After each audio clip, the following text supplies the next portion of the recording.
اور اوپر تبدیلی آئے جو بھی سوئنگ ہو۔ ایک یہ ہے کہ بالکل آدمی اپنا موقف ہی بدل لے، یہاں کے بجائے وہاں چلا جائے، اثر تاپیر متحرک۔ اس کے حوالے سے میں ایک وضاحت کر دوں کہ ایک لفظ جو آج کل استعمال ہوتا ہے فنڈامنٹلسٹ، تو مجھ سے سوال کیا تھا یہ وال اسٹریٹ جرنل کا نمائندہ جب آیا تھا، اس نے کہا تھا کہ would you like to be called a fundamentalist? تو میں نے کہا تھا یقیناً، اس لیے کہ فنڈامنٹلسٹ کا مطلب میرے نزدیک یہ ہے کہ فنڈامنٹلز میں تو آدمی ان کمپرومائزنگ ہو۔ اگر فنڈامنٹلز ہی میں کمپرومائز کر لیا تو بات ختم ہو گئی۔ البتہ یہ کہ اس کے بعد اوپر جو ہے اس میں حرکت ہونی چاہیے، جڑ قائم ہو، اوپر پودا جو ہے حرکت بھی کر رہا ہو تو کوئی حرج نہیں۔ جڑ ہی نکل گئی تو پھر تو ظاہر بات ہے کہ وہ تو اب وہ پودا نہیں ہے، اس کی تو موت واقع ہو گئی۔ تو ایک ہے وہ کہ بالکل ہلنے کو تیار نہیں، ایک یہ ہے کہ مناسب حد تک زمانے کا ساتھ دیا جائے اور اس میں اجتہاد اور ترقی کا جو راستہ ہے اس کو اختیار کیا جائے، لیکن فنڈامنٹلز شوڈ ریمین انٹیکٹ۔ اب ان دونوں کے درمیان جو ہے جو روش ہو سکتی تھی وہ جماعت اسلامی اس پوزیشن میں تھی۔ جدید تعلیم یافتہ لوگ آئے تھے اکثر و بیشتر، اور یہ کہ ان کے اندر ایک دینی جذبہ جو ہے احیاء اسلام کا اور اقامت دین کا وہ پیدا ہو گیا تھا۔ تو یہ گویا کہ ان دونوں طبقات کے مابین یہ ایک اعتدال کی روش کے حامل ایک قوت تھی اور یہ وہ رول ادا کر سکتی تھی۔ کاش کہ قوم کے ان تینوں اہم طبقات میں بدلے ہوئے حالات کے تقاضوں کا شعور بر وقت پیدا ہو جاتا اور وہ کامل توافق و تعاون کی فضا میں اپنے اپنے حصے کے کاموں میں منہمک ہو کر اسلام کی نشأت ثانیہ کی راہ ہموار کرنے میں لگ جاتے، لیکن افسوس کہ ایسا نہ ہوا۔ All the three failed، تینوں طبقات ناکام ہوئے، یہ کسی ایک ہی طبقے کی ناکامی نہیں ہے۔ اب لیجئے ایک ایک کر کے لیجئے۔ جہاں تک قومی قیادت کا تعلق ہے، اگرچہ اس غریب پر قیام پاکستان کے فوراً بعد ہی مختلف خارجی و داخلی اسباب کی بنا پر نزع کا عالم طاری ہو گیا تھا، چنانچہ ملکی بقا و استحکام اور تعمیر و ترقی کے کام تو جیسے کچھ اور جتنے کچھ اس سے بن آئے اس نے کیے، لیکن سیاسی میدان میں قوم کی تنظیم و تربیت اور قومی شعور اور ملی احساسات کو اجاگر کرنے کا کام وہ بالکل نہ کر پائی۔ اب اس میں غور کریں کتنے بڑے پیمانے پر ٹرانسفر آف پاپولیشن ہوا۔ حکومت آئی تو ایسی کہ یہاں پہ کچھ نہیں، کاغذ نہیں، قلم نہیں، دوات نہیں، جگہ نہیں، پیسہ نہیں، خزانے کے اندر کچھ نہیں۔ وہ تو تلا ہوا تھا ہندو کہ ٹھیک ہے پارٹیشن تو ہم نے مان لیا، لیکن سٹرینگولیٹ کرو، نپ دی ایول ان دی بڈ، اسے پنپنے نہ دو، یہی ختم کر دینا ہے۔ تو واقعہ یہ کہ بہت بڑی ذمہ داری، بہت کٹھن حالات تھے۔ تو بہرحال بقا اور استحکام کا جو کچھ کام کر سکتے تھے وہ تو کیا، لیکن یہ کہ اس کی شاید ان کے اندر صلاحیت بھی نہیں تھی، مزاج بھی نہیں تھا، اور اس کا موقع بھی انہیں نہیں ملا کہ کوئی یہاں پر جمہوری سیاست کے لیے کوئی خطوط جو ہیں وہ پیدا ہو جائیں اور ہیلدی لائنز جو ہیں اس پر یہاں کی سیاست کی گاڑی جو ہے وہ چل سکے۔ تاہم جہاں تک تعاون و توافق کا تعلق ہے، اس امر کا اعتراف کیا جانا چاہیے کہ پاکستان کی پہلی قومی قیادت کی جانب سے اس سلسلے میں تنگ دلی اور بخل کا مظاہرہ قطعاً نہیں ہوا۔ مسلم لیگ کو یہ کریڈٹ جاتا ہے کہ اس نے بالکل فرق نہیں کیا کہ کون پاکستان کا مخالف تھا اور کون پاکستان کے حق میں تھا۔ جو بھی مسلمان تھا، یہ مسلم ایک قومی جماعت تھی، جو مسلمان تھا he was welcome in Pakistan, وہ آیا ہے تو اس کے لیے جو بھی لوگوں کے ساتھ معاملہ ہوا سب کا ان کے ساتھ ہوا۔ اور اس کے باوجود کہ بعض مذہبی حلقوں نے کھلم کھلا قیام پاکستان کی مخالفت کی تھی، جیسے جمعیت علماء ہند اور احرار، پنجاب میں تو احرار کی بڑی اہمیت تھی، اور خود مولانا مودودی بھی نہ صرف یہ کہ اس سے بالکل علیحدہ رہے تھے بلکہ تحریک پاکستان کے آخری اور فیصلہ کن ایام میں اس پر شدید اور بعض اوقات دل آزار قسم کی تنقیدیں بھی کرتے رہے تھے۔ تاہم اپنا وقت آنے اور قوت و اقتدار پر بلا شرکت غیر قابض ہونے کے بعد اس نے نہ صرف یہ کہ آزادی کی نعمتوں اور برکتوں سے متمتع اور مستفید ہونے کے معاملے میں مسلم لیگ کے حامیوں اور مخالفوں کے مابین فرق و امتیاز کا کوئی شائبہ بھی کبھی پیدا نہ ہونے دیا، بلکہ اس سے بھی آگے بڑھ کر تعاون کے دروازے پوری طرح کھول دیے، جس کی روشن ترین مثال یہ ہے کہ خود مولانا مودودی کو اپنے خیالات کے اظہار اور اپنے نظریات کی اشاعت کے بھرپور مواقع نہ صرف کالجوں اور یونیورسٹیوں میں بلکہ ریڈیو تک پر پوری وسعت قلب کے ساتھ دیے۔ یہ میں بتا چکا ہوں کہ اسلام کا نظام حیات یہ سن 48 میں تقریریں ہوئی ہیں مولانا مودودی کی، جبکہ شدید ترین تنقیدیں اس وقت بھی وہ کر رہے تھے جو ان کے اشارات ہوتے تھے ترجمان القرآن میں، تو قیادت عظمیٰ جو ہے اس پر جو انہوں نے پوسٹ مارٹم اس کا کیا تھا، واقعہ یہ کہ نہایت شدید تھا۔ لیکن اس کے باوجود یہ نہیں کہ انہیں آؤٹ کاسٹ قرار دے دیا گیا ہو، بلکہ ریڈیو تک کے اوپر جو ہے ان کو موقع ملے ہیں، تقریریں اور بھی کی ہیں۔ یہ 5 تقریریں تو بہت ہی بارکت الآراء تھیں۔ اس کی بڑی وجہ یہ تھی، یہ ہے اصل میں سمجھنے کی بات، اس کو نوٹ کیجئے کہ یہ ایک ایلیمنٹ ہے مستقل جس کو ہم نے لوز کیا ہے بعد میں اپنی غلط حکمت عملی کی وجہ سے۔ وہ ایلیمنٹ اب یہاں پر سامنے آ رہا ہے۔ اس کی بڑی وجہ یہ تھی کہ اگرچہ ایک قومی جماعت ہونے کی بنا پر مسلم لیگ کی صفوں میں ہر نقطہ نظر اور مکتبہ فکر کے لوگ پائے جاتے تھے، حتیٰ کہ خالص ملحد اور دہریے بھی تھے، قادیانی بھی تھے، دہریے بھی تھے، کمیونسٹ بھی تھے، مارکسسٹ بھی تھے۔ وہ تو ایک قومی جماعت ہے، اس میں تو سبھی ہوں گے۔ لیکن پاکستان میں اس کی جو پہلی ٹیم برسر اقتدار آئی، اس میں مخلص قوم پرست بلکہ خاص مذہبی مزاج اور دینی مذاق کے لوگوں کو ایک فیصلہ کن پوزیشن حاصل تھی۔ مثلا یہ جو بنگالی قیادت تھی، مولوی تمیز الدین خان، اور اس کی داڑھی کا آپ تصور کیجئے، اب بھی مرحوم خواجہ ناظم الدین، چاہے داڑھی نہیں تھی لیکن آپ کو معلوم ہے کہ صوم و صلات کا پابند، اور یہاں جب تک گورنر رہے ہیں گواہی یہی ملی ہے، تہجد گزار آدمی تھے۔ ان کے بھائی خواجہ شہاب الدین، اگرچہ تھوڑا سا کہا جاتا ہے کہ ان میں انکار حدیث کے فتنے کی طرف میلان تھا، لیکن ویسے بنیادی طور پر مذہبی آدمی تھے۔ اسی طریقے سے ہمارے ہاں نشتر صاحب، یہ لوگ تھے، ان کے اندر ان کا ایک عمل دخل تھا، ان کی حیثیت تھی۔ اشتیاق حسین قریشی، محمود حسین قریشی، اب تو وہ بھی بہت غنیمت نظر آتے ہیں لوگ، اب جو حالات بعد میں آئے، جس قسم کے لوگ بعد میں پاکستان میں قیادت میں آئے ہیں، تو یہ حضرات جو ہیں ٹھیک ہے داڑھی مڈے تھے، لیکن یہ کہ ان کا ذہن مذہبی تھا۔ جو مذہبیت علی گڑھ کے اندر تھی اس کے تو پیکر تھے نا وہ مکمل، اور وہاں ایسے نمونے موجود تھے۔ تو یہ تھے تب تک۔ پھر یہ کہ اس وقت مولانا شبیر احمد عثمانی رحمۃ اللہ علیہ جیسے شخصیت موجود، اور وہ بڑی اہمیت کے حامل تھے۔ تو اس لیے اس وقت اگرچہ مسلم لیگ کی قیادت میں ویسے تو کہیے تو ہر طرح کے لوگ تھے، ایسے بھی لوگ تھے جب قرارداد مقاصد پاس ہو رہی تھی تو انہوں نے یہ کہا کہ آج ہم شرم کی وجہ سے اپنا سر جھکانے پر مجبور ہیں،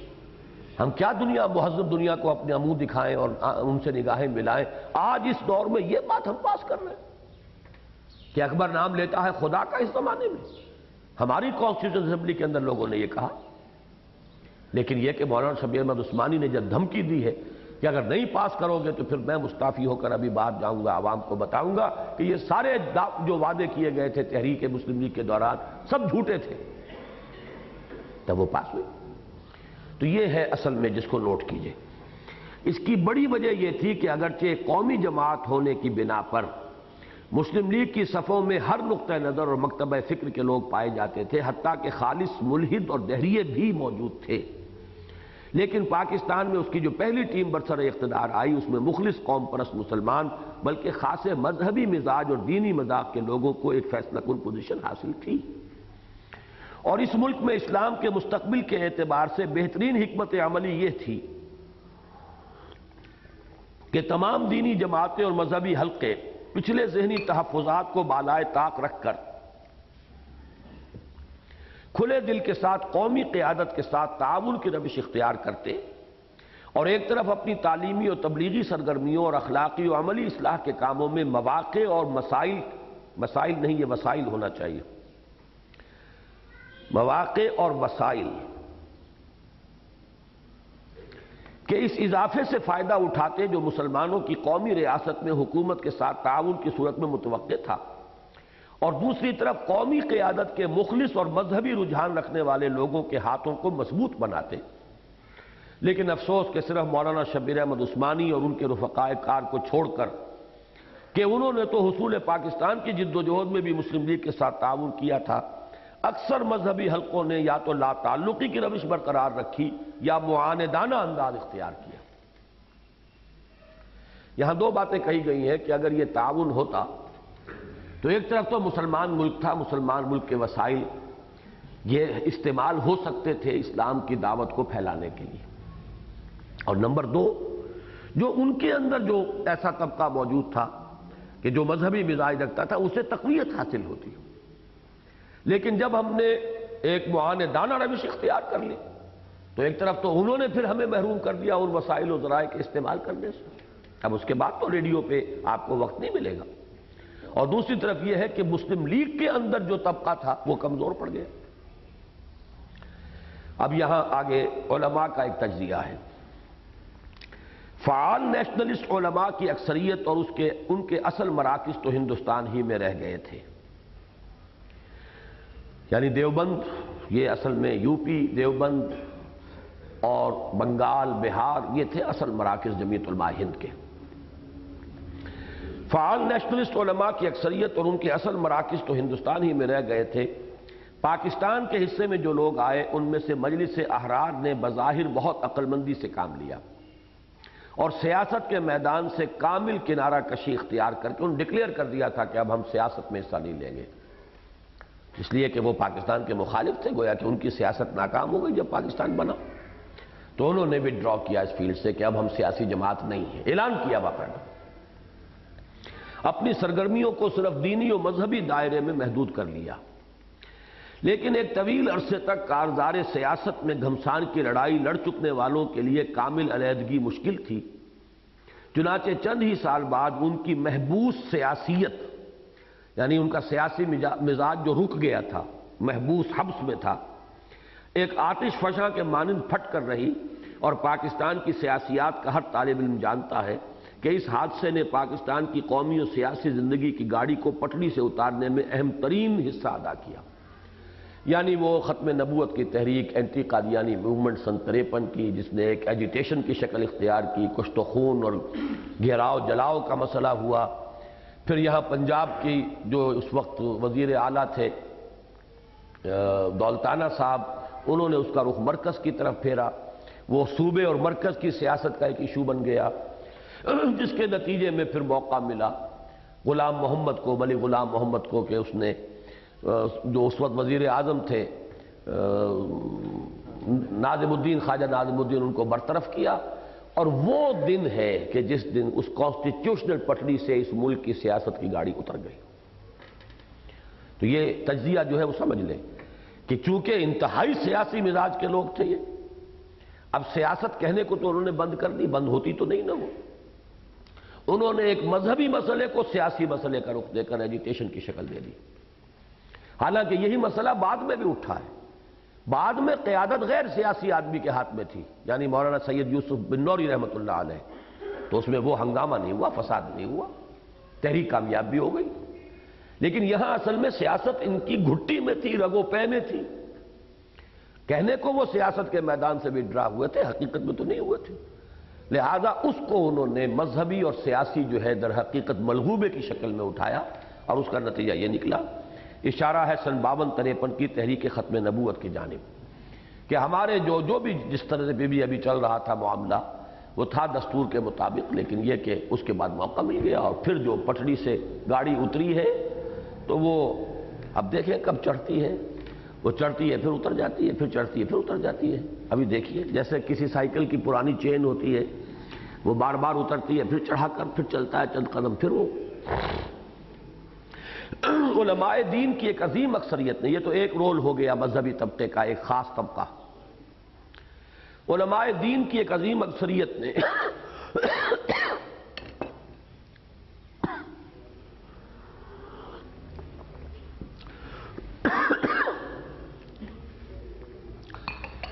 علماء دین کی ایک عظیم اکثریت نے قومی اور سیاسی زندگی سے ایک گونا لا تعلقی کی اس روش کو برقرار رکھا جس پر وہ تقریباً پون صدی سے عمل پیرا تھے۔ اب اس کو سمجھیے اچھی طرح، اس کی جڑیں کہاں ہیں لا تعلقی سے؟ وہ جبکہ انگریز کی آمد کے بعد انہوں نے گوشوں کو بنا لیا تھا اپنا مامن، یا وہاں وہ محصور ہو گئے تھے قال اللہ و قال رسول میں۔ اب یہ ظاہر بات ہے پون صدی سے ان کا ایک ذہن بن گیا، مزاج بن گیا، اور وہی مزاج جو ہے پاکستان میں کنٹینیو کرتا رہا۔ بس سب سے بڑا کام یہ کہ ایک دارالعلوم اور بنا لو، اس جیسے وہ دارالعلوموں کا ایک سلسلہ چل رہا تھا، اسی کام میں منہمک رہے، قومی زندگی سیاسی زندگی سے جو ذہناً اور عملاً غیر متعلق ہو چکے تھے، وہی عدم لا تعلقی جو ہے، عدم تعلق یا لا تعلقی، اسی نے کنٹینیو کیا۔ حالانکہ سوچنا چاہیے تھا کہ جتنی کتنی بڑی تبدیلی آ گئی ہے، اس وقت انگریز آیا تھا تو ہم نے یہ روش اختیار کی تھی، اب مسلمانوں کی آزاد مملکت وجود میں آ گئی ہے۔ لیکن ان کی طرف سے بھی ایک اپالوجی میں پیش کروں گا کہ انہوں نے یہ روش کیوں اختیار کی، اس کا سبب کیا تھا، وہ بعد میں آئے گا، لیکن پہلے اس فیکٹ کو سمجھ لیں کہ انہوں نے کنٹینیو کیا بالکل اسی اپنے مزاج کے مطابق، اپنی دلچسپی، اپنا جو بھی قوت کار تھی ان کے پاس، اس کو لگایا اسی ایک کام میں۔ علماء دین کی ایک عظیم اکثریت نے قومی اور سیاسی زندگی سے ایک گونا لا تعلقی کی اس روش کو برقرار رکھا جس پر وہ تقریباً پون صدی سے عمل پیرا تھے، اور پاکستان آ کر بھی وہ حسب سابق کلیتاً تعلیمی و تدریسی مشاغل میں منہمک ہو گئے۔ چنانچہ یہ تو ضرور ہوا کہ دیکھتے ہی دیکھتے کئی نئی اور عظیم دینی درسگاہیں پاکستان میں قائم ہو گئیں، جن میں قال اللہ تعالی اور قال رسول صلی اللہ علیہ وسلم کی صدائیں زور شور سے بلند ہونے لگیں، اور اس اعتبار سے یقیناً ایک قابل قدر اور بیش قیمت کام سر انجام پا گیا۔ اب یہ جامعہ اسلامیہ بنوری ٹاؤن اور یہ جامعہ جو ہے، جو مدرسہ ہے کورنگی کے اندر مفتی محمد شفیع صاحب کا قائم کردہ، ڈنڈو العیار میں مولانا شام الحق صاحب کا قائم کردہ مدرسہ، بڑے بڑے یہ جامعات ہیں، بڑے ان کی، اور اسی طریقے سے اور یہ جامعہ اشرفیہ، یہ سب کے سب جو ہیں، تو ظاہر بات ہے پاکستان کے بعد ہی ان کا وجود ہے۔ لیکن یہ بھی بجائے خود ایک ناقابل تردید حقیقت ہے کہ ان کی ایک بڑی اکثریت کے قلب و دماغ نے قیام پاکستان کے بعد حالات میں جو تبدیلی آئی تھی اس سے کوئی اثر قبول نہ کیا، اور نہ صرف یہ کہ اس امر کی کوئی شہادت نہیں ملتی کہ انہوں نے قیام پاکستان کو کوئی اہم واقعہ سمجھ کر اس کے زیر اثر اپنے نقشہ کار، حتیٰ کہ اپنے تعلیمی و تدریسی معمولات، یہاں تک کہ نصاب ہی میں کسی تبدیلی کی ضرورت محسوس کی ہو۔ there is no evidence کہ کچھ بھی انہوں نے سوچا ہو کہ بھائی اب حالات بدل گئے، آؤ بیٹھے سوچیں کوئی اب نئے تقاضے کیا ہیں، کوئی ہم نصاب ہی میں تبدیلی کر لیں، کوئی اپنے معمولات کو بدلیں۔ اب ایک آزاد مسلمان مملکت ہے، اس وقت وہ انگریز کا معاملہ تھا، اس وقت کے حالات اور تھے، اب جو ہے وہ ایک صدی بیت رہی ہے تقریباً، تو ہمیں سوچنا چاہیے۔ سرے سے کہیں اس فکر کا، اس سوچ کا کوئی نشان ملتا ہی نہیں۔ یہ ہے وہ جامد مذہبیت اور تقلید محض کہ بدلے ہوئے حالات کے بارے میں کچھ سوچنے کی تکلیف بھی گوارا نہ کرے،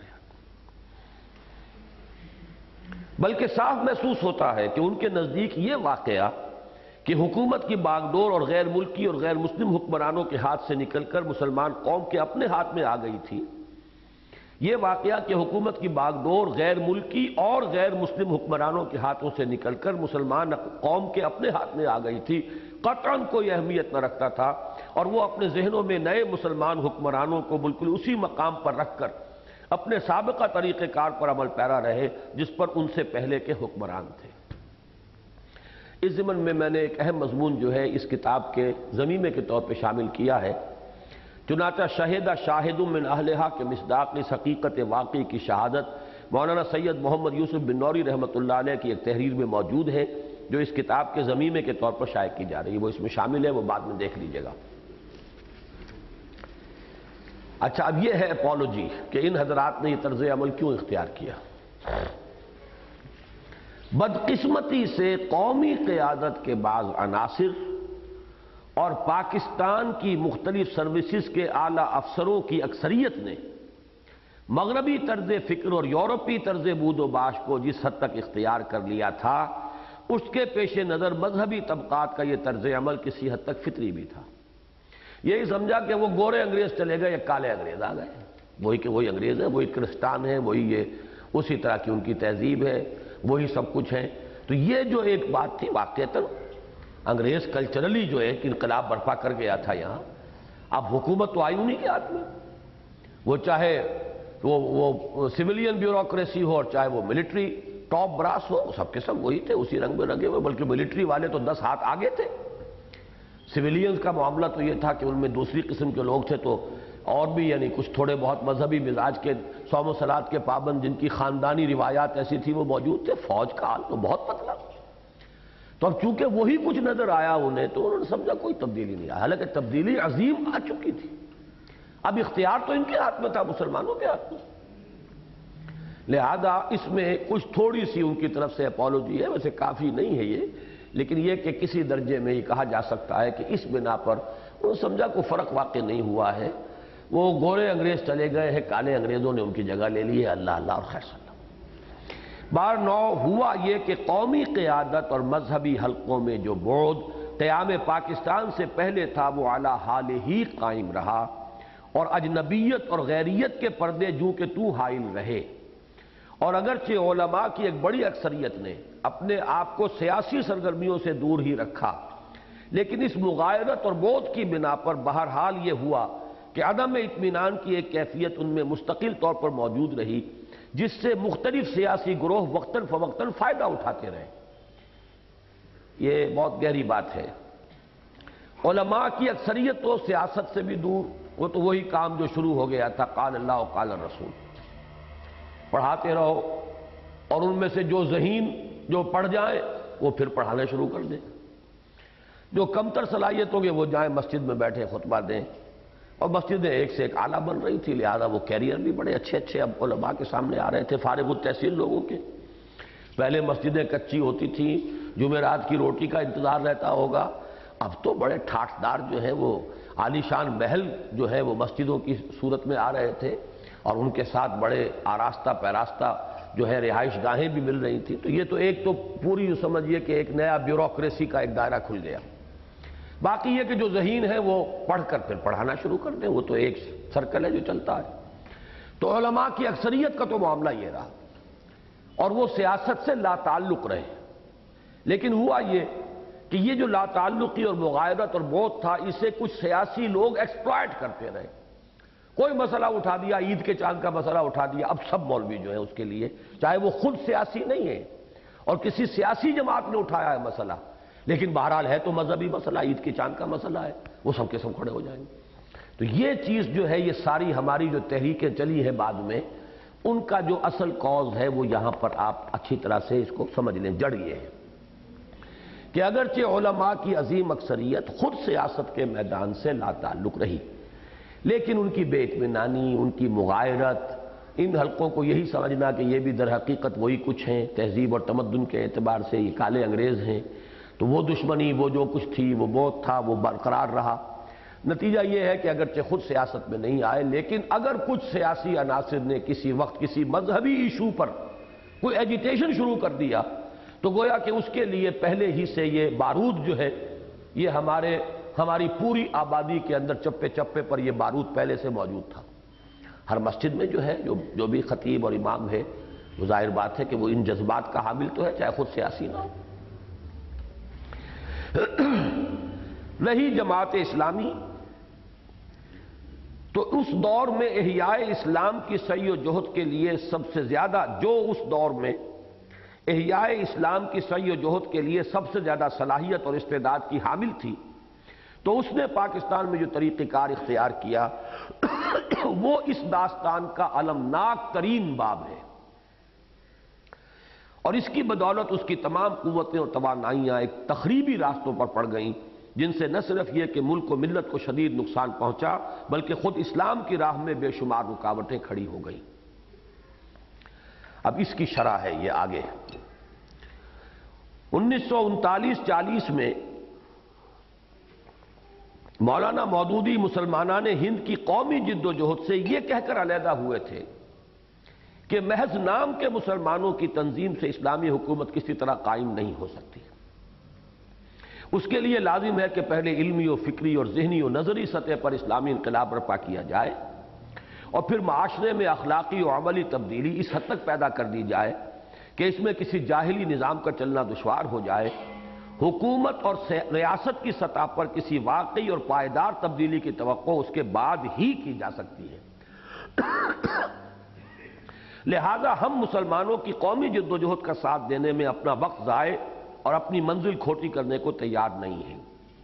بلکہ اسی فطری طریق پر عمل پیرا ہو کر پہلے علمی و فکری اور اخلاقی و عملی انقلاب برپا کرنے کی سعی کریں گے۔ چنانچہ قومی تحریک سے علیحدہ ہو کر مولانا نے علمی و فکری سطح پر اسلام کی دعوت دینے اور جو لوگ اسے قبول کر کے اسلام کے اوامر و نواہی کے عملاً پابند ہوتے چلے گئے انہیں ایک تنظیم میں منسلک کرنے کا کام شروع کر دیا۔ یہ وہ کام ہے جس کے بارے میں پہلے میں کہہ چکا ہوں، یہ یقیناً قومی تحریک سے بہت اعلیٰ اور عرفہ تھا۔ قیام پاکستان کے بعد ہونا تو یہ چاہیے تھا کہ مولانا اپنی اسی طریقہ کار پر عمل پیرا رہتے اور جس قدر ممکن ہوتا اپنے اسی کام کی رفتار تیز تر کر دیتے اور اس کے ضمن میں مواقع و وسائل کے اس اضافے سے فائدہ اٹھاتے جو ایک مسلمان مملکت میں متوقع تھا،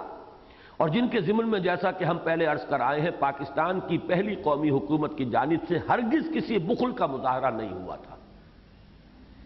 لیکن افسوس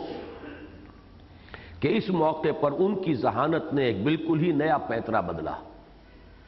چنانچہ اچانک ان کے دل میں اپنی اس قوم کا درد اٹھا جس کی قومی جد و جہد کے دوران وہ ایک خاموش تماشائی ہی نہیں رہے تھے بلکہ دور کھڑے طنز و استہزاء کے تیر برساتے رہے تھے، اور انہوں نے قوم کی حالت زار پر رحم کھاتے ہوئے اس کی سرپرستی قبول فرما لی اور اس کی رہنمائی کے لیے اپنے آپ کو پیش کر دیا۔ چنانچہ مولانا کے اپنے الفاظ ملاحظہ ہوں، اس لیے جس روز تقسیم ملک کا اعلان ہوا اسی وقت ہم نے سمجھ لیا کہ جیسی بری یا بھلی تعمیر ہم آج تک کر سکے ہیں اب اسی پر اکتفا کرنی ہوگی، یعنی یہ تو جو کام ہم نے کر لیا اب یہ اسی پر اکتفا کرنی ہوگی، اس کو تو ہم آگے اب کنٹینیو نہیں کر سکتے، اور اس قوم کو سنبھالنے کی فوراً کوشش کرنی پڑے گی جو کسی واضح نسب العین کے بغیر اور کسی اخلاقی اور اجتماعی صلاح کے بغیر یک لخت با اختیار ہو گئی ہے۔ This is the turning point, the second turning point in Maulana مودودی's line of action۔ پہلا وہ قومی سطح سے کٹ کر، اور اب یہ کہ اسی قومی دھارے میں آ کر قوم کو سنبھالنے کے لیے اپنا جو بھی کردار ہے اس کو ادا کرنا، اور وہ تعمیری اور جو بھی کام تھا اب جو بھی بری بھلی جیسی بھی کچھ تھوڑی بہت کم یا زیادہ ہم کام کر سکیں بس اسی پر اکتفا کرنی ہوگی۔ ساتھ ہی وہ ان مطالبات کے ساتھ سیاست کی عین میدان میں کود پڑے۔ چونکہ پاکستان اسلام کے نام پر حاصل کیا گیا تھا اور حصول پاکستان کی تحریک اسی مقصد کے تحت چلائی گئی تھی کہ یہاں اسلامی حکومت قائم کی جائے گی، اور چونکہ یہی اس ملک کے 999 فی ہزار باشندوں کی دلی خواہش ہے، میں نے تو 990 کہا تھا شاید فی ہزار، یہاں تو 999 فی ہزار ہے، ان کی دلی خواہش یہ ہے کہ یہاں اسلام آئے، لہذا لازم ہے کہ یہاں اسلامی دستور نافذ ہو اور شریعت اسلامی رائج کی جائے۔ نمبر 2، چونکہ مسلمانوں کی قومی قیادت اب تک جن لوگوں کے ہاتھ میں رہی ہے وہ ایک اسلامی حکومت کو چلانے کی صلاحیت سے عاری محض ہیں، لہذا انہیں چاہیے کہ وہ مسند قیادت سے خود دستبردار ہو جائیں اور ایک نئی قیادت کے لیے جگہ خالی کر دیں۔ واضح رہے کہ یہ کوئی اقتباس نہیں ہے بلکہ جماعت اسلامی کے بعد از قیام پاکستان کے موقف کی مختصر ترجمانی ہے۔ تفصیل کے لیے دیکھیے راقم الحروف کی تعریف تحریک جماعت اسلامی، ایک تحقیقی مطالعہ، اس میں وہ سارے حوالے جو ہیں ان کے ساتھ ایگزیکٹ جو بھی ان کے الفاظ ہیں ان کے حوالے سے موجود ہیں، لیکن یہ اس کا لب لباب یا خلاصہ ہے۔ اب یہ مطالبہ لے کر 2 مطالبے جن کے بارے میں نے بعد میں جو بات کہی ہے تفصیل کے ساتھ، وہ یہ کہ ان میں سے ایک کو میں صحیح سمجھتا ہوں اور ایک کو 100% غلط سمجھتا ہوں۔ مطالبہ دستور اسلامی کی مہم صحیح تھی، اس میں آپ ایک پارٹی کی حیثیت سے نہیں بلکہ مسلمانوں کی چاہے حقیقی ان کی وہ تھی یا نہیں تھی طلب، لیکن خواہش ضرور تھی ان کے دل کے اندر، ایک جذباتی سی وابستگی، اس کے حوالے سے ایک بات کر رہے تھے۔ تمام لوگوں نے ساتھ دیا،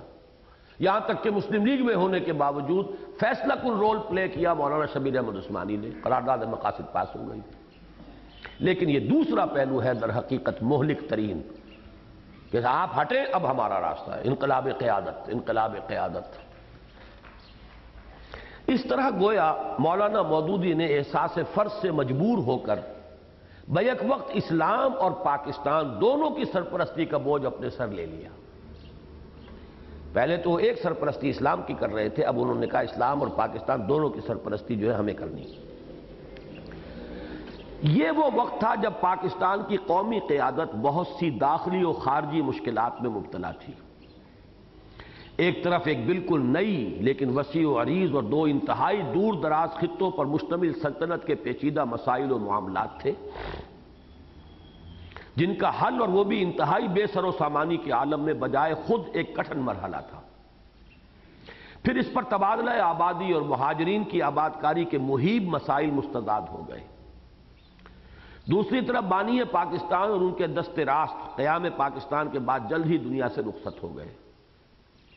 تیسری طرف قومی تحریک میں مخلص، بے نفس اور تربیت یافتہ کارکنوں کی کمی کے اثرات ظاہر ہونے شروع ہوئے، اور قومی کارکنوں کی ایک بڑی اکثریت الاٹمنٹوں کے چکر اور پرمٹوں اور لائسنسوں کے حصول یا قوت و اقتدار کی کشمکش میں الجھ کر رہ گئی۔ قومی قیادت کے مخلص عناصر ابھی اس صورتحال سے نبٹنے کی فکر کر ہی رہے تھے، یعنی تین طرف سے سمجھیے کہ مسائل و معاملات کا ہجوم۔ اب میں یہاں پر قومی قیادت کے مخلص عناصر وہ لوگ کہ جو کچھ نہ کچھ اسلام کے ساتھ بھی تھوڑا بہت اپنا کوئی تعلق جذباتی، قلبی اور عملی بھی رکھتے تھے، اور یہ کہ بہرحال پاکستان کے مخلص تھے، ان کی طرف تین طرف سے حملہ پہلے ہی سے ہے۔ حالات، ہندوستان کی دشمنی، تبادلہ آبادی، مہاجرین کا ایک ریلا سیلاب، بے سر و سامانی کے عالم، پھر یہ کہ قائد اعظم کا انتقال، لیاقت علی خان میدان سے ہٹا دیے گئے، یہی دو ستون تھے اس مسلم لیگ کا، کہ پھر یہ کہ مسلم لیگ کی جو انہیرنٹ کمزوری تھی کہ وہ در حقیقت کبھی بھی ایک تنظیم کی حیثیت سے مستحکم نہیں ہوئی تھی، وہ تو ایک تحریک تھی، ایک جوش اور خروش کے اندر ایک مرحلہ طے کر لیا۔ Organisation means something else,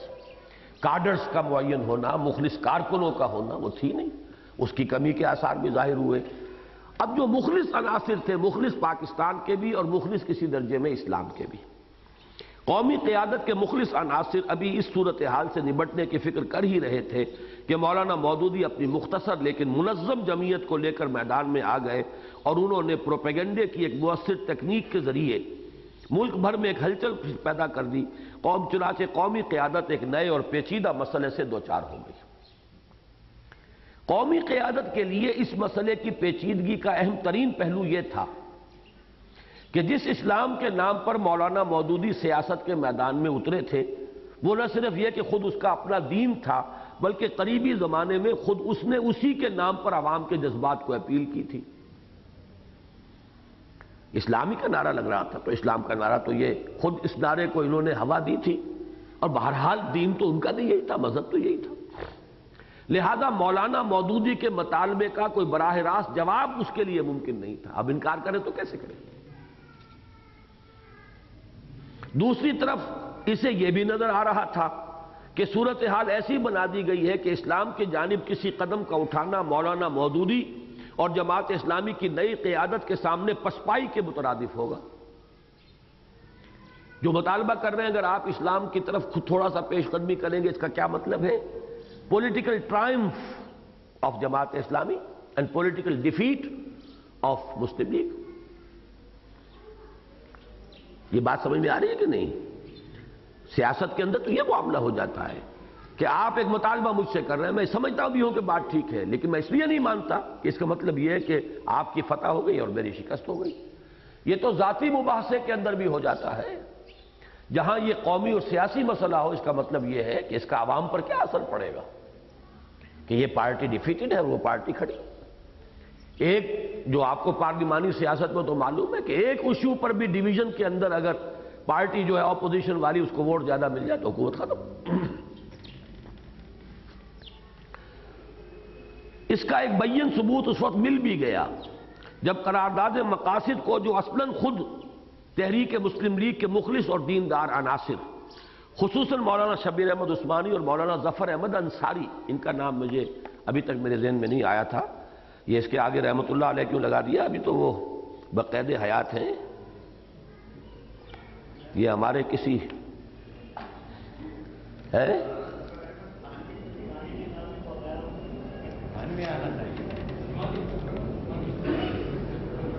نہیں، مولانا ظفر احمد انصاری مراد ہیں یہاں پر، اس لیے کہ مولانا ظفر احمد انصاری مسلم لیگ کے بڑے پرانے کارکن تھے، اور یہ کسی زمانے میں آل انڈیا مسلم لیگ میں آفس سیکریٹری وغیرہ بھی رہے ہیں، اور یہ مولانا شبیر احمد عثمانی کے بہت قریب تھے اس زمانے میں، اور اس لیے جو بھی اس وقت قرارداد مقاصد کے لیے جو بھی کوششیں ہوئی ہیں ان میں ان کا بھی بڑا ہی مؤثر عمل دخل تھا۔ اور مولانا شبیر احمد عثمانی رحمۃ اللہ علیہ کے انتقال کے بعد جب اب ان کے جانشین کی حیثیت سے آئے مولانا مفتی محمد شفیع صاحب، اور ایک وہ تھے مولانا محمد متین خطیب صاحب، تو ان سے بھی بڑے گہرے روابط تھے مولانا انصاری صاحب کے۔ کہ میں در حقیقت یہاں انصاری ہی مراد ہے، لیکن یہ رحمۃ اللہ علیہ کا لفظ کٹوا دیں۔ ویسے تو اللہ کی رحمتیں ہر زندہ آدمی پر بھی ہوں، لیکن یہ کہ یہ استعمال ہوتا ہے فوت شدہ کے لیے۔ کی کوششوں سے منظور ہوئی تھی، جماعت اسلامی نے اپنی فتح مبین قرار دے لیا، لہذا قومی قیادت نے، اب یہ دو شکلیں ہو گئی نا، ایک طرف تو یہ کہ مطالبہ اسلام کا ہو رہا ہے، تو اسلام تو ان کا اپنا دین بھی مذہب بھی ہے، اور انہوں نے سابق میں اسی کا نعرہ لگا کر تو پاکستان بنوایا ہے،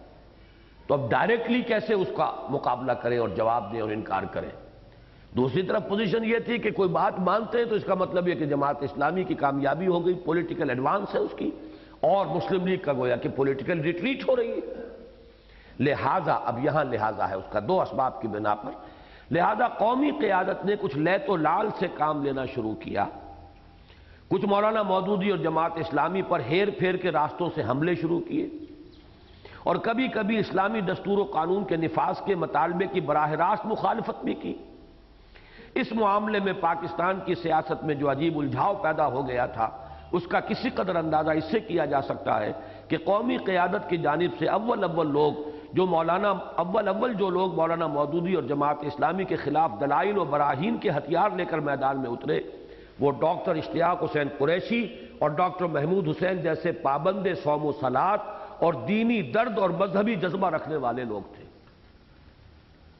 کیونکہ اب تو سوال ہے پارٹی پالیٹکس کا، power politics is a party politics. ایک پولیٹیکل پارٹی آگے بڑھ رہی ہے انقلاب قیادت کا نعرہ لے کے، تو party in power has to defend herself. اب اس میں جو بھی شامل ہے وہ آئے، ڈاکٹر اشتیاق حسین قریشی، ڈاکٹر محمود حسین، بعد میں پھر اس میں یہ کہ بروہی صاحب شامل ہوئے تھے کہ اگر کوئی شخص ثابت کر دے قرآن میں کوئی دستور ہے تو میں اسے پتہ نہیں 1000 یا 10,000 روپیہ نفع انعام دوں گا۔ پھر اے کے بروہی صاحب آئے، بعد میں اس صف میں ایک اہم اضافہ مسٹر اے کے بروہی کا ہوا، جنہوں نے اس شخص کو انعام دینے کا اعلان کیا جو ثابت کر دے کہ قرآن میں کسی دستور ملکی کا خاکہ موجود ہے۔ گویا اب یہاں نتیجہ دیکھیے، گویا جن لوگوں کے ہاتھوں کو مضبوط کرنے میں ملک و ملت اور دین و مذہب دونوں کی بھلائی تھی، غلط حکمت عملی کی بنا پر انہی کو دشمنوں کی صف میں لا کھڑا کیا گیا، اور اسلام کو سیاسی میدان کا ایک مسئلہ بنا کر اسے اپنے بہترین بہی خواہوں کی سرپرستی سے محروم کر دیا گیا۔ بات سمجھ میں آ رہی ہے کہ نہیں؟ اس لیے کہ آپ نے اسے پاور پالیٹکس کا ایشو بنا دیا۔ پہلی بات کی حد تک معاملہ علیحدہ تھا، اگر یہ دوسری بات نہ آتی تو وہ گاڑی چلتی، ایک ایک کر کے آپ دستور کے اندر باتیں منواتے جاتے۔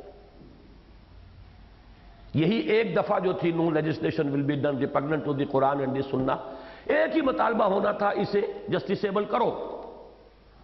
یہ صرف ڈائریکٹو پرنسپلز میں نہ رکھو، اسے لاؤ اور پوری کی پوری نافذ کرو، بس اسی پر بات ہوتی سر، اور تمام دینی عناصر ساتھ دیتے، اور اس کا مطلب ایک انقلاب ہوتا عظیم۔ قرارداد مقاصد آ گئی، اسے کوئی نکال نہیں سکا پھر مائی کا لال۔ حالانکہ کتنی عجیب بات ہے اس دنیا میں، جبکہ سیکولرزم جو ہے پوری دنیا کا اصول موضوعہ ہے، متفقہ اصول ہے، اور ایک ملک کے دستور میں لکھا ہوا ہے کہ ہم تو حاکمیت اللہ کی سمجھتے ہیں، اور جو کچھ بھی اختیار یہاں کے باشندوں کے پاس ہے وہ ڈیلیگیٹڈ اتھارٹی ہے، وہ ان کی اپنی اتھارٹی نہیں ہے۔ ڈیلیگیٹڈ اتھارٹی جو ڈیلیگیٹ کرنے والی اتھارٹی ہوتی ہے اس کی حدود کے اندر اندر استعمال ہو سکتی ہے، اس سے باہر تو نہیں جا سکتی۔ اتنا بڑا انقلاب 20ویں صدی عیسوی اور اس کے اندر یہ اعلان، تو بہت بڑی اچیومنٹ تھی اگر صرف اسی رخ پر چلتے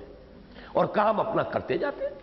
اپنا بیس بڑھاتے، اپنی وہی جو جماعت اسلامی کا جو کام علمی اور تعلیمی اور جو بھی اخلاقی انقلاب کا کام کر رہے تھے کرتے جاتے۔ لیکن یہ کہ جب اس میدان میں آئے تو باقی سب کا بستر لپیٹنا پڑا۔ میں تو آج بھی خاص طور پہ میں نے نوٹ کیا ہے کہ مولانا کے اپنے الفاظ ہیں کہ اب اس پر اکتفا کرنی پڑے گی، گویا کہ باقی کاموں کے بستر لپیٹنے کا فیصلہ تو اسی وقت کر لیا انہوں نے۔ ایک تعلیمی اسکیم شروع کی تھی راول پنڈی میں، فوراً بند کرنی پڑی۔ اس کا بالکل وہی آئیڈیا تھا جو ہمارا اس قرآن اکیڈمی کا ہے۔ آئیڈیا یہی تھا کہ گریجویٹس کو رکھا جائے وہاں۔ راول پنڈی میں ادارہ بن گیا، مولانا اصلاحی، مولانا عبدالجبار غازی، یہ دونوں حضرات، اور مولانا مسعود عالم ندوی، وہ عربی کے لیے، مولانا اصلاحی قرآن کے لیے، عبدالجبار غازی جدید فکر کے لیے، یہ وہاں پر بٹھا دیے گئے۔ لیکن اس کے بعد جب پولیٹیکل موومنٹ شروع ہوئی تو اب ضرورت تھی، ہر پیسے کی ضرورت تھی کہ اسی میں جھونک دیا جائے، ہر شخص کی صلاحیت کی ضرورت تھی کہ اسی میں جھونک دی جائے، لہذا وہ بستر لپٹ گیا۔ We couldn't spare۔ اب افراد کو سپیئر کریں، پیسہ اپنے فنڈز میں سے کچھ حصہ اس کام کے لیے لگائیں، تب وہ کام چلے گا نا۔ یہاں یہ ہے کہ ہر مرحلے پر معلوم ہوتا لائف اینڈ ڈیتھ ایشو آ گیا۔ اب جو ہماری سیاسی مہم ہے اس موڑ کے آگے منزل ہے، تو یہ موڑ انتہائی خطرناک ہے، لہذا اس کے لیے جو بھی کچھ ہمارے پاس ہے سارا اسی کے اندر ہمیں جو ہے جھونک دینا پڑے گا۔ تو یہ ہے اصل میں بات سمجھنے کی، اور سب سے بڑا یہ مسئلہ کہ نتیجہ کیا نکلا، گویا جن لوگوں کے ہاتھوں کو مضبوط کرنے میں ملک و ملت اور دین و مذہب دونوں کی بھلائی تھی، غلط حکمت عملی کی بنا پر انہی کو دشمنوں کی صف میں لا کھڑا کیا گیا، اور اسلام کو سیاسی میدان کا ایک مسئلہ بنا کر اسے اپنے بہترین بہی خواہوں کے سرپرستی سے محروم کر دیا گیا۔ کاش کہ مولانا مودودی سمجھ سکتے کہ انہوں نے اس طریقہ کار کو اختیار کر کے اسلام کی راہ میں کیسے کانٹے بو دیے تھے۔ مذہبی سیاست کے اس میدان میں اولاً مولانا مودودی نے تنہا اپنے اور اپنی جمعیت کے زور بازو کے بل پر چلنے کی کوشش کی۔ یہ بہت اہم ہے، یہ جملے ذرا نوٹ کیجئے اس کو۔ یہ تو یوں کہیے کہ در مدح خود بھی گویم والی بات نہ سمجھے کہ میں اپنی تعریف کر رہا ہوں، لیکن یہ کہ واقعتاً یہاں پر یہ کوزے میں دریا کو بند کرنے والی بات ہے، یہ بہت اہم بات ہے جو آ رہی ہے۔ جماعت کی پاکستان کے اندر ابتدائی جو اس کے سال ہے تقریباً 20 برس، اس کے جو 3 سٹیجز ہیں اس کو بڑی خوبصورتی سے یہاں پیش کیا گیا۔ مذہبی سیاست کے اس میدان میں اولاً مولانا مودودی نے تنہا اپنے اور اپنی جمعیت یعنی جماعت اسلامی کے زور بازو کے بل پر چلنے کی کوشش کی۔ خود اعتمادی اتنی تھی، اور وہ در حقیقت یہ محسوس کر رہے تھے، اصل میں یہ پہلو بھی سمجھ لیجئے، جو ایک جزوی حقیقت تھی۔ ان کا تجزیہ یہ تھا کہ پاکستان بنایا مسلم لیگ نے، مسلم لیگ کے پاس پاکستان کے مستقبل کے لیے کوئی نہ خاکہ تھا نہ پروگرام تھا، لہذا ایک قیادت کا کام ختم ہو چکا ہے اور اب قیادت کا خلا ہے۔ قیادت کا خلا جو پاکستان میں پیدا ہو گیا ہے، کوئی جماعت، کوئی منظم گروہ اگر اسلام کے حق میں جو فضا جو ہے وہ پاکستان کا مطلب کیا، لا الہ الا اللہ کے حوالے سے اس نعرے کی وجہ سے جو پیدا ہو چکی ہے، اس کو ذریعہ بنا کر اس سے ایکسپلائٹ کر کے اگر ایک دفعہ قیادت پر قابض ہو جائے تو پھر سارے وسائل حکومت کے اس کے ڈسپوزل پر ہو گے، پھر ذہنی اور فکری انقلاب پھر کر لیں۔ وہ جو پہلے یہ تھا کہ پہلے یہ کرو، ذہنی، فکری، عملی، اخلاقی، پھر ہوگا، تو اب اگر حکومت کا موقع مل رہا ہے تو حکومت ہاتھ میں لو، اور پھر وہ مسائل اور ذرائع، پورا ایجوکیشنل سسٹم آپ کے پاس ہوگا، ذرائع ابلاغ آپ کے پاس ہوں گے، ریڈیو آپ کے پاس ہوگا، تو آپ پھر لوگوں کے ذہن اور فکر کو بدلنے بار میں۔ جزوی طور پر بات صحیح تھی، اس معنی میں کہ قیادت کا خلا پیدا ہو گیا تھا پاکستان میں، لیکن جو چیز وہ نظر انداز کر گئے وہ عمرانیات کا یہ بنیادی اصول ہے کہ کسی معاشرے کے اندر قیادت کا خلا ہو جاتا ہے، نظام کا خلا نہیں ہوتا۔ جاگیردارانہ نظام تو موجود تھا یہاں، لہذا اگر ایک نیشنل لیڈرشپ ہٹی ہے تو اس میں سے نیچے سے جو نکلیں گے وہ تو وہی جاگیردار آئیں گے، نظام تو نہیں بدلا نا۔ چودھری چودھری کو ووٹ دے گا، ارائی ارائی کو ووٹ دے گا، جاٹ جاٹ کو ووٹ دے گا، راجپوت راجپوت کو ووٹ دے گا، یہ تو برادری سسٹم۔ جہاں چھوٹے چھوٹے زمیندار ہیں وہاں برادری سسٹم، جہاں بڑے بڑے زمیندار اور جاگیردار ہیں وہاں تو ان کی طاقت ہے ہی ہے، بیچارہ ان کا جو وہ ہاری ہے یا جو ان کا وہ کمی کاری ہے وہ کہیں ان کے خلاف ووٹ دے سکتا ہے۔ جہاں سرداری نظام ہے بلوچستان میں وہاں کوئی سردار کے خلاف کوئی بلوچ ووٹ دے سکتا ہے۔ تو یہ خلا جو پیدا ہوا وہ صحیح تھا، لیکن نظام کا خلا نہیں تھا، وہ ایک قیادت کا خلا تھا۔ اب جو قیادت ابھرتی وہ وہیں سے ابھرنی تھی، وہ وہیں سے ابھری۔ نتیجہ یہ ہوا کہ یونینسٹ پارٹی کے طرز کی ریپبلکن پارٹی پاکستان میں بن گئی، ریپبلکن کا کانسیپٹ بالکل وہی تھا، یونینسٹ کا کانسیپٹ تھا. تو یہ تھی غلطی. تو 50% بات صحیح تھی ان کو آبزرویشن کے خلا ہے اس وقت ایز اے ویکیوم. لیکن ویکیوم پر کرنے کے لیے جو اصول ہیں دنیا کی سیاست کے، تو پولیٹیکل سائنس کے، انہی اصولوں سے کوئی چیز آتی ہے نا. آپ کیسے آ جاتے ہیں؟ تو کون میں خامخواہ؟ آپ کا یہاں کیا عمل دخل ہے؟ آپ اپنے ووٹ آپ نے دیکھ لیے سن 51 کے الیکشن کے اندر، نتیجہ نکل آ گیا سب. تو پہلی تو ان کی سٹیج یہ تھی کہ اپنے اوپر بہت کانفیڈنس تھا. چنانچہ اس وقت سن 51 کے الیکشن میں آپ کو بتا چکا ہوں کہ ممدوٹ صاحب اور سہروردی صاحب، ان دونوں نے مل کر ایک جماعت بنائی تھی، جناح عوامی لیگ، جناح عوامی مسلم لیگ. اور انہوں نے بہت کوشش کی کہ جماعت اسلامی بھی ہمارے ساتھ ایک جوائنٹ، تاکہ ہم متفقہ امیدوار کھڑے کریں. اب وہ تو امیدواری کا کانسیپٹ تھا. مولانا مودودی نے پورے استغنا کے ساتھ ان کی ٹھکرا دی آفر کہ ہمارا آپ کا اصولوں کا فرق ہے، ہم تو امیدواری کے حرام ہے، آپ امیدوار ہمارے بنانا چاہتے ہیں. پارٹی سسٹم کو ہم لعنت سمجھتے ہیں. وہ تو جو ان کے اپنے آئیڈیلز تھے اس وقت کے، وہ میری تحریک جو کتاب ہے تحریک جماعت اسلامی، اس میں تفصیل سے پڑھ لیجیے آپ. تو اس وقت یہ گمان تھا کہ ہمارے پاس وہ طاقت ہے کہ ہم خود اپنے بل پر آگے چل لگیں، آگے چلیے. لیکن جلد ہی انہوں نے یہ محسوس کر لیا کہ دوسرے دینی حلقوں کی مدد اور تعاون کے بغیر کامیابی مشکل ہے. چنانچہ انہوں نے وقتاً فوقتاً علماء دین کا اشتراک و تعاون حاصل کرنا شروع کیا، اور رفتہ رفتہ کبھی انہیں اپنے پیچھے لگا کر اور کبھی حالات کا رخ دیکھتے ہوئے ان کے پیچھے لگ کر،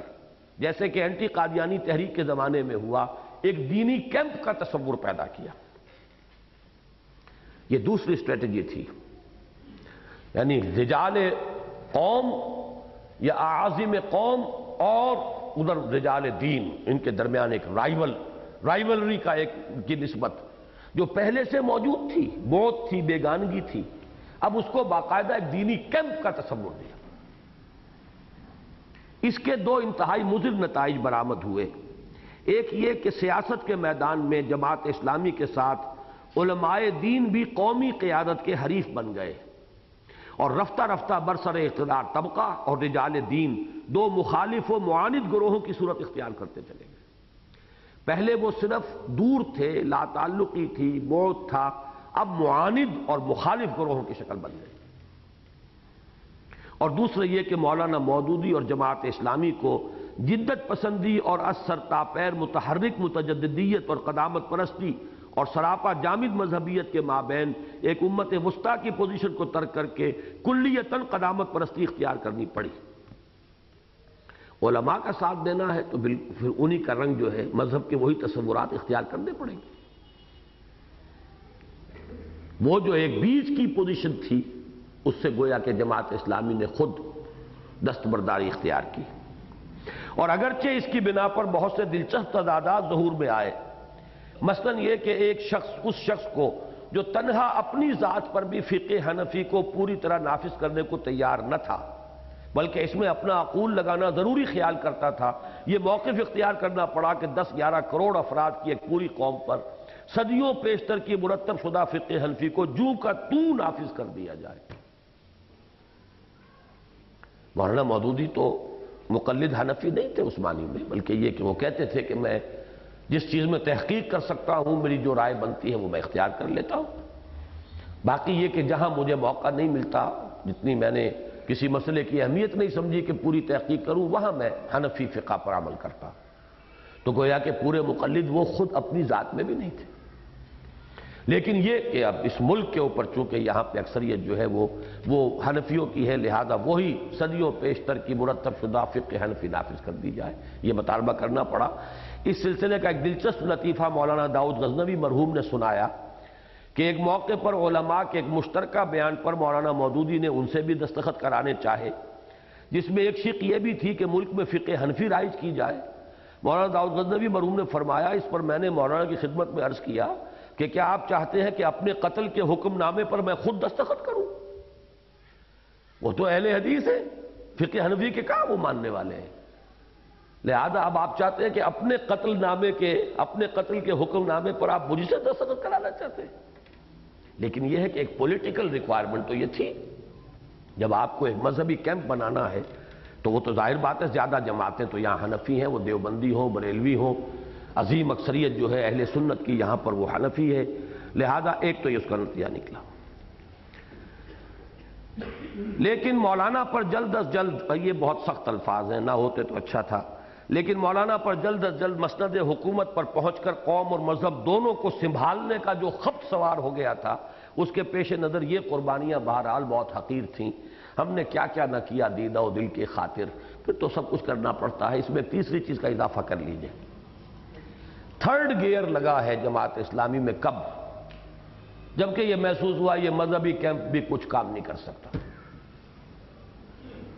خاص طور پر جب مارشل لا آ گیا ایوب خان کا، اور سیاست کی گاڑی ویسے ہی بند نظر آئی گلی جو ہے، تو اب پھر مولانا مودودی نے تیسرا رخ اختیار کیا، یعنی پہلے تھا صرف اپنے بل پر آگے چلنا، اپنی اصول، اپنے طریقہ کار پر آگے بڑھنا، وہ فیل ہو گیا تو علماء کا ایک مذہبی کیمپ مختلف جماعتوں اور مختلف دینی حلقوں سے تعاون اور اشتراک کے ساتھ، جب وہ بھی معلوم ہوا گاڑی نہیں چلتی، تو پھر یہ کہ صرف جمہوریت کے نام پر دینی اور لا دینی اور لیفٹسٹ اور رائٹسٹ اور فلاں اور اباحیت پسند اور سب کے ساتھ مل کر وہ جمہوریت کی تحریک، اب اسے آپ ٹاپ گیئر کہیں یا فرسٹ گیئر کہیں، یہ 3 مرحلے ہیں جماعت کے اس عوامی دور کے، جن میں سے 2 کا ذکر یہاں آیا، تیسرے کا یہاں نہیں آیا ہے، لیکن تیسرا مرحلہ وہ ہے کہ پھر خالص جمہوریت کی تحریک کا حصہ بنے ہوئے، اب اس میں وہ سوشلسٹ بھی ہیں، کمیونسٹ بھی ہیں، نیب بھی ہیں، ولی خان بھی ہیں، فلاں خان بھی ہیں، وہ سب کے سب وہ بھی ہیں کہ جو یعنی باقاعدہ رقص کرتے ہوں عورتوں کے ساتھ، یہ سب جو تھے ہمارے سہروردی صاحب، ان کی تصویریں چھپتی تھیں، شرابی بھی تھے، ہر طرح کے لوگ تھے، سب سے مل کر جمہوریت کی تحریک چلا رہے ہیں، اس لیے کہ اب معلوم ہوا کہ یہاں تک جو ہے تنزل جو ہے اس تک آدمی کو اختیار کرنا پڑا، کیوں؟ اس لیے کہ در حقیقت غلطی ہو گئی تھی، جو اپنا موقف بدلا ہے سن 47 کے بعد۔ سبحانک اللہم و بحمدک نشہد ان لا الہ الا انت نستغفرک و نتوب الیک۔ تشریف رکھیں ذرا 2 منٹ، خواتین شروع ہی کر رہا ہوں۔ اما بعد فاعوذ باللہ من الشیطان الرجیم، بسم اللہ الرحمن الرحیم۔ جیسا کہ آپ حضرات کو معلوم ہے، اس وقت ہمیں اسلام اور پاکستانی نامی کتاب کے حصہ دوم کا باب اول پڑھنا ہے، جس کا عنوان ہے اسلام کی تاریخ میں عقل اور نقل کی کشمکش کے 2 اہم دور اور بر صغیر میں علی گڑھ اور دیوبند کے 2 متضاد مکاتب فکر کا قیام۔ یہ جو ہم نے کل تفسیر کے مکاتب فکر کا ایک جائزہ لیا تھا، اور نقشہ ابھی تک چونکہ بنا ہوا ہے بورڈ پر، تو اس کے ضمن میں ایک بات کا میں اضافہ کرنا چاہتا ہوں، اور اس کے لیے اس بورڈ کا حوالہ جو ہے وہ مناسب رہے گا اس نقشے کا۔ اگرچہ ایکسٹریم پر تو سر سید احمد اور ان کے متبعین تھے، جو جدید سائنٹیفک ریشنلزم 19ویں صدی میں آیا، اس سے سب سے زیادہ مسموم اور سب سے زیادہ متاثر تو یہ حلقہ ہے، لیکن یہ نہ سمجھیے کہ باقی سب اس سے بالکل غیر محفوظ رہے، اس لیے کہ یہ تو ایک وبائی کیفیت تھی، باقی جتنے حلقے ہیں وہ کم و بیش کوئی قدرے کم کوئی قدرے زیادہ متاثر ہوئے۔ اب میں سب سے پہلے علامہ اقبال کے بارے میں عرض کر دوں کہ خود انہوں نے اپنے لیکچرز میں بعض خیالات کا اظہار کیا ہے کہ جو اس سائنٹیفک ریشنلزم کے زیر اثر ان کی رائے بنی ہے، مثلاً یہ کہ جنت اور جہنم جگہیں نہیں ہیں، کیفیتیں ہیں۔ Hell and heaven are not places but states، کیفیات۔ اب یہ رائے ظاہر بات ہے کہ ہمارے متفق علیہ اور وہ چیز کے جو تسلسل کے ساتھ پوری امت کی تاریخ میں مانی ہوئی شے ہے، اس سے انحراف ہے۔ اسی طریقے سے مولانا فراہی، چونکہ یہ بھی سر سید کے بہت ہی قریب رہے ہیں، اور ظاہر بات ہے کہ جو بڑی شخصیتیں ہوتی ہیں جب کوئی انسان ان کے قریب رہے تو کچھ نہ کچھ اثر وہ ان سے قبول کرتا ہے۔ جیسے کہ ہمارے ہاں یہاں لاہور میں ادارہ ثقافت اسلامیہ جب بنا تھا تو ڈاکٹر خلیفہ عبدالحکیم ایک بڑی زوردار شخصیت تھے، وہ فلسفہ، فکر، ادب، اس میں ان کو بڑا درک حاصل تھا، لہذا جو علماء اس ادارے سے وابستہ ہوئے، کوئی کم کوئی زیادہ، ان کے فکر سے یقیناً متاثر ہوئے۔ ان میں مولانا جعفر شاہ پھلواروی بھی تھے، ان میں مولانا محمد حنیف ندوی بھی تھے، لیکن یہ کہ بہرحال اس جدید ریشنلزم کا اثر ان حضرات تک ڈاکٹر خلیفہ عبدالحکیم صاحب کے ذریعے سے پہنچا ہے، کسی میں زیادہ کسی میں کم۔ اسی طرح سر سید بڑی گمبھیر شخصیت تھے، بڑی مؤثر شخصیت تھے، بہت زوردار شخصیت تھے، بڑے دبنگ انسان تھے، تو ان کے قریب جو لوگ گئے ہیں وہ یقیناً ان سے متاثر ہوئے ہیں۔ ان میں سے مثلاً مولانا فراہی ہیں، اگرچہ اب ان کا عربی کا علم اور فہم اور اس کا ذوق بہت گہرا، بہت پختہ، لیکن یہ کہ جدید سائنٹیفک ریشنلزم کی ہمیں اس کی کوئی لہر جو ہے اور اس کے جو آثار ہیں وہ نظر آ جاتے ہیں مولانا فراہی صاحب کے ہاں بھی، اور مولانا اصلاحی صاحب کے ہاں تو اس سے کہیں زیادہ ہے۔ مولانا فراہی کی جو رائے ہے تفسیر سورہ فیل کے بارے میں، وہ اس کی ایک بڑی نمایاں مثال ہے کہ 1400 برس تک امت ایک ہی اس کے معنی سمجھتی رہی ہے کہ معجزانہ طریقے پر اللہ تعالیٰ نے اصحاب فیل کو ہلاک کیا، اور وہ پرندے جو بھیجے ان کے چونچوں میں اور ان کے پنجوں میں وہ کنکریاں تھیں کہ جنہوں نے بلٹس کا کام کیا ہے، اور ہاتھی جو ہیں وہ سب ہلاک ہوئے، فوجی ہلاک ہوئے، وہ بھس بن گئے۔ لیکن یہ کہ چونکہ معجزہ جو ہے وہ اس سائنٹیفک ریشنلزم کے خلاف ہے۔